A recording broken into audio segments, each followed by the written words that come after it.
Hey guys, it's your girl Lateshia Pearson from Belle Collective. I am a boss, I'm a mom, I'm an entrepreneur, I am a serial entrepreneur, and right now you are tuned in to According to Portia. Hello and welcome to the show. My name is Portia Monique, and today I'll be your host. And we're sitting down today with a woman who embodies what it means to build boldly while evolving publicly. Entrepreneur, empowerment leader, as well as one of the driving forces behind Owned Belle Collective. From powerhouse brunches to personal breakthroughs, Lateshia Pearson continues to redefine what modern Black female leadership looks like in the South and beyond. Welcome to the show, Lateshia. Thank you so much for having me. Thank you. I appreciate it. Thank you. I love what you're doing. Oh, thank you so much. It is certainly a pleasure to be speaking with you. And I want to dive right in, but I do want to get to know you just a bit better, right? So, Bell Collective, it shows so many different layers of you: CEO, wife, friend, woman in transition, sister, etc. How would you describe the version of Lateshia Pearson that viewers are meeting this season compared to who you were when the show first began? That's a great question. I'm definitely all of those things. I will always be all of those things. But in addition to that, I think that the audience and the viewers will be surprised to see the new boundaries that I'm setting. I think that they'll be surprised to see just the strength that I embody and just the courage, really, because I surprise myself. So yeah, I'm all of those things. So they're gonna see like a different Letitia moving in a different way, and I'm excited for that too.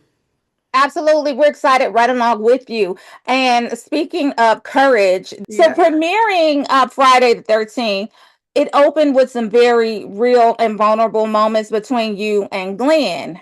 First things first, where do you and Glenn stand today, emotionally as well as relationally? So when it comes to, as you guys know, we've been together for so many years. I've lost count. In 1998, when it comes to us, when we're emotional, where we are emotionally, you guys will see what you see on the show. What you guys see every Friday night is our lives. It's up and down. We're really trying to navigate this different space of elevation. He and I both are totally different people than we were when we were 17 years old. So right now, what I would say is continue to, like, you guys be sure to tune in so you can see the Letitia and Glenn and what's happening right now. But I will always, anything that, even if we fell apart totally today, I would always respect and love him and have an emotional connection with him because we've shared 2 decades, going on to three Yeah. together. So hmm At this point in your journey, do you want the relationship to work? And what would that look like for you in a healthy, evolved partnership? absolutely. I think when you relationships are beautiful. What Glenn and I have shared and the things that prior to the ups and downs, we have a beautiful friendship. And one thing that we've always put first, I think the things that we always said that we would put first, family and friendship. So even when you guys see me screaming and you see me doing all these things, yes, those are true. Glenn get on my damn nerves, like, right? And baby, I'm talking about to, like, he has this, it's like a trigger button. And I told him just the other day, I said, I think you have a trigger button in your pocket that says Tisha, because then you just hit it whenever. But like, no, definitely when it comes to family, I would love to see what I didn't see growing up, and that is to have Joshua in a two-parent home. So absolutely. Yeah, That's given. I yeah. think anybody would want that. A And- healthy relationship. Absolutely. And congratulations on your new talk show. Yeah. Absolutely. It looks beautiful. It looks like we're going to get some exciting guests this season. And speaking of guests, you had Letitia Scott from Love and Marriage Huntsville on as your first guest. Absolutely. I love Letitia. I adore Letitia. And it's not because we share the same name. It's just like I really just love her as a person. I love her spirit. I love how she just overcome things. I love her ignore game. I love every because her ignore game, I said, girl, it's strong. So I Right, just right, love right, that. I right. love that she's a boss. I love that she's a mom. And Mhm. it's just so many amazing things. I couldn't think of a better person to have as my first guest. And not to mention, she's always empowering me. Yeah. Letitia would pour into me. She would just send me random texts, vice versa, and we would just pour into each other. Now, you asked her a question on the show that I thought was profound, and I want to ask you the same question. And the question was, what does balance look like for Letitia Pearson in this season of your life? Oh, it's funny you asked that, Portia, because I asked her because I really wanted to know. She always has a question. She has the answer. Like she got it together when it comes to just being a great mother. From me, we Mhm. always see what other people are doing, but for me, I like to say there's no such thing as balance. Balance Mhm. isn't a thing in my home. Balance isn't a thing in my life. What it is now is prioritizing. So what comes first? What comes first? And I think Letitia shared a little bit of that. You have to have so much time for your children, so much time for your husband, so much time for Mhm. your business, so much time for yourself. And I love that because I know too, for myself, I didn't make a lot of time for myself. So I Mhm. don't think when it says balance, I think what comes up and prioritize different things. I'll give you an example. With my son, when he's home, or we're on the weekends and he's from school, I'll put my phone away, and that takes a lot too because I make money on my phone. I'm a bail bondsman. So I Mhm. make money through my phone. So when it says balance, I think that it's more so about prioritizing because balance is just something that I just hadn't balanced yet. Yes. No, I completely can understand that where you coming from, especially being a woman, a mom, a sister, a cousin, a daughter, all of the things. A lot of the times we lose ourselves in trying to be everything to everyone. And when you prioritize, you do come to understand what's important. And so that is definitely a way to show us how that blueprint, how to make sure that we're keeping it together. Yes. Mm-hmm. Now, this show shows that you are making the courageous decision to prioritize yourself. Um, and it's a challenging moment for you, your career, your marriage, etc. What did choosing yourself look like to you emotionally beyond what we see on screen? Emotionally, I would say that was different for me. Choosing myself, and it's gonna sound crazy. It's hard choosing myself, especially when I've been a servant and I've been of a service to everybody else. And I think that for me, that was something new. It really provoked me into purpose. It really inspired me because as you watch, you will see me doing things that I normally wouldn't do. I'm saying things that I normally wouldn't say. I'm moving in ways that I normally wouldn't move in. So emotionally, it was very like, girl, I had to question myself. I had to literally, let me just be honest with you, Portia. I had to give myself permission to choose myself. And I think that when that happened, and I said, you know what? You deserve this. I'm giving you, me, permission to choose yourself. And when Mhm. I started repeating that over and over again, I give myself permission and constantly reaffirming that in my life. It was up then. I think that so emotionally, to answer your question, it was an emotional journey, especially when you're not used to putting yourself first. So, how did you get to that level of understanding with yourself, right? So, I don't want to necessarily say approving yourself, but necessarily accepting where you were in your journey. How did you get there to do the work for you to say, hey, I give myself permission, I believe in myself, and I'm going to take these steps? How did you get there? A lot of times people say that reality TV is dark, reality TV is bad, reality TV is this and that. But I'm going to be honest, since day one, for me, I was able to find my own voice in reality TV. I'm going to start there. So, really, being here has provoked me to even do bigger things and move in my purpose even more. So, I read something on social media one day and it said, I woke up one morning and I just didn't want to feel that way. I didn't want to do that. I had to do the work deep inside of me. I went into deep prayer. I went into meditation. I had to really say, me first. And if you are a true servant, and if you are really a person who genuinely wants to see other people succeed and put their needs before your own, they will relate to that. That was a struggle. That was hard for me. But I had to get up every morning and really do my affirmations. I deserve this. Nothing is going to stop me. I am created for greatness. I had to tell myself if you don't move in your purpose, you're going to die because we all know if you're not moving in your purpose, what's the use of you being here, right? So Yeah. I had to really just empower myself and give myself what I give my mentees. So that's Oh, I what love that. happened. I just had to wake up and be like, no, enough is enough, girl. Yeah. How much more eggs do you want on your face, girl? You trying to make an egg sandwich? I just had to really get up and just talk to myself like I Yeah. did. I'm proud of you for that. And that was my next question. You just answered my next question. What inner work did you do this season that viewers may not fully realize? You did your affirmations. You did the work. You believed in yourself. You gave yourself permission. You got up every day and you practiced. And so, even with that being said, like, Is there a way that you reconcile being an empowerment leader for thousands of women while also allowing yourself the grace to be human and imperfect? Was that something that you thought about?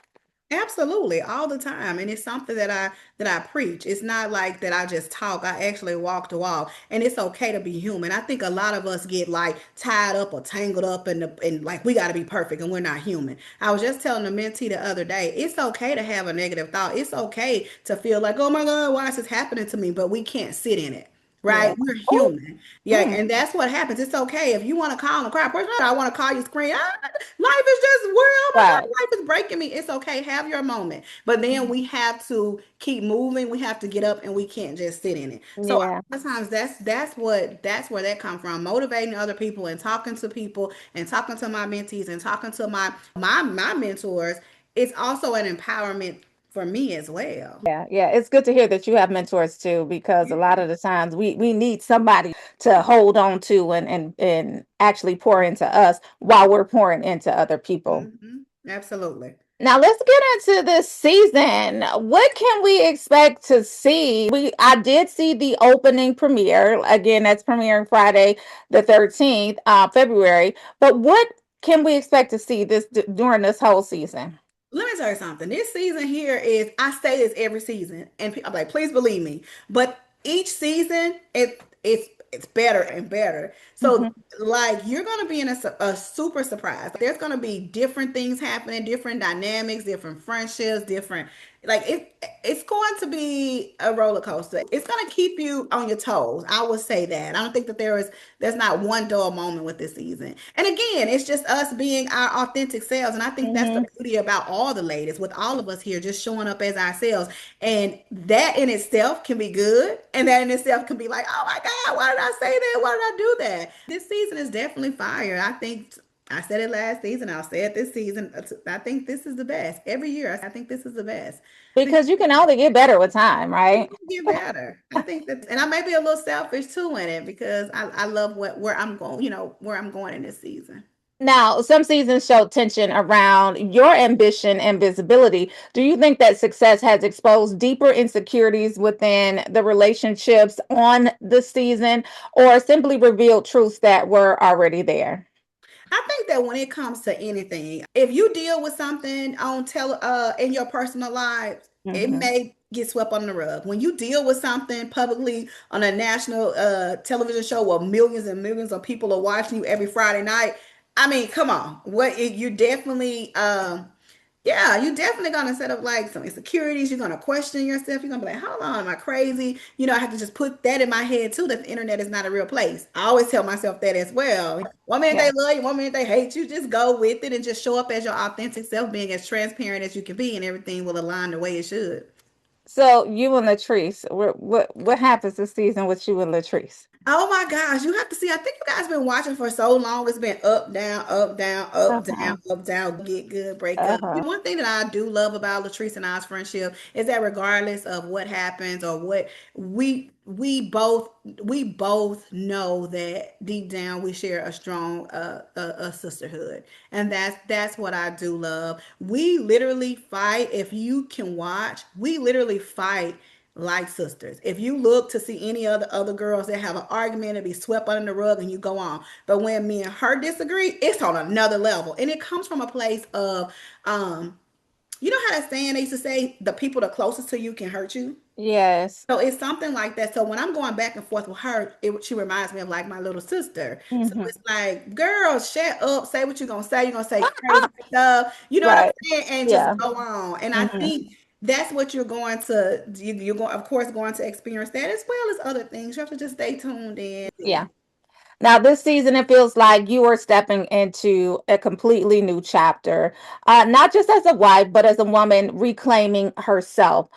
Do you feel like you're evolving into a version of you that requires, let's just say, different energy around you? Every time you evolve and every time you continue, you grow, you have to get a different surrounding around you. Mandatory. In some conversations that I sit in, I'm like, why am I even listening to this? Why am I Mhm. even, who tagged me? Why am I here? Why Yeah. am I in this conversation? Yeah. Exactly. So Hmm. no, that is true. Every level is going to require a different you. And not only that, every level will require a different surrounding. So yeah, Yeah. that's true. Well, we are so very excited to see where the season goes. We're so very excited to see where you go, how you elevate through all of your different relationships this season. And one last question for you. When you look at where you are today, emotionally, spiritually, professionally, all of that, do you feel like you may be outgrowing certain dynamics in your life or simply redefining them? Absolutely. I think it's both.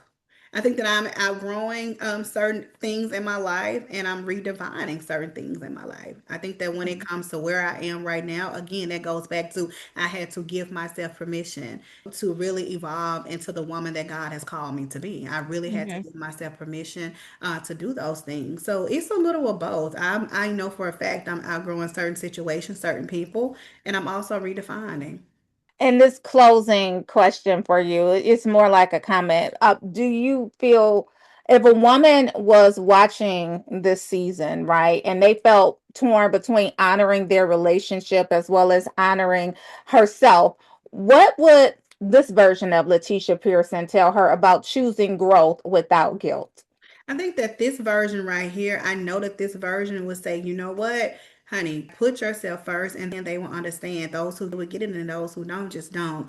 And I think that that is very, very important for any woman. And I feel like women, I know we can have it all. You just have to be surrounded around the right spouse, around the right friends, around the right team that can cheer you on in that. And you can, there's no place for selfishness when someone's on their purpose to greater. Yeah.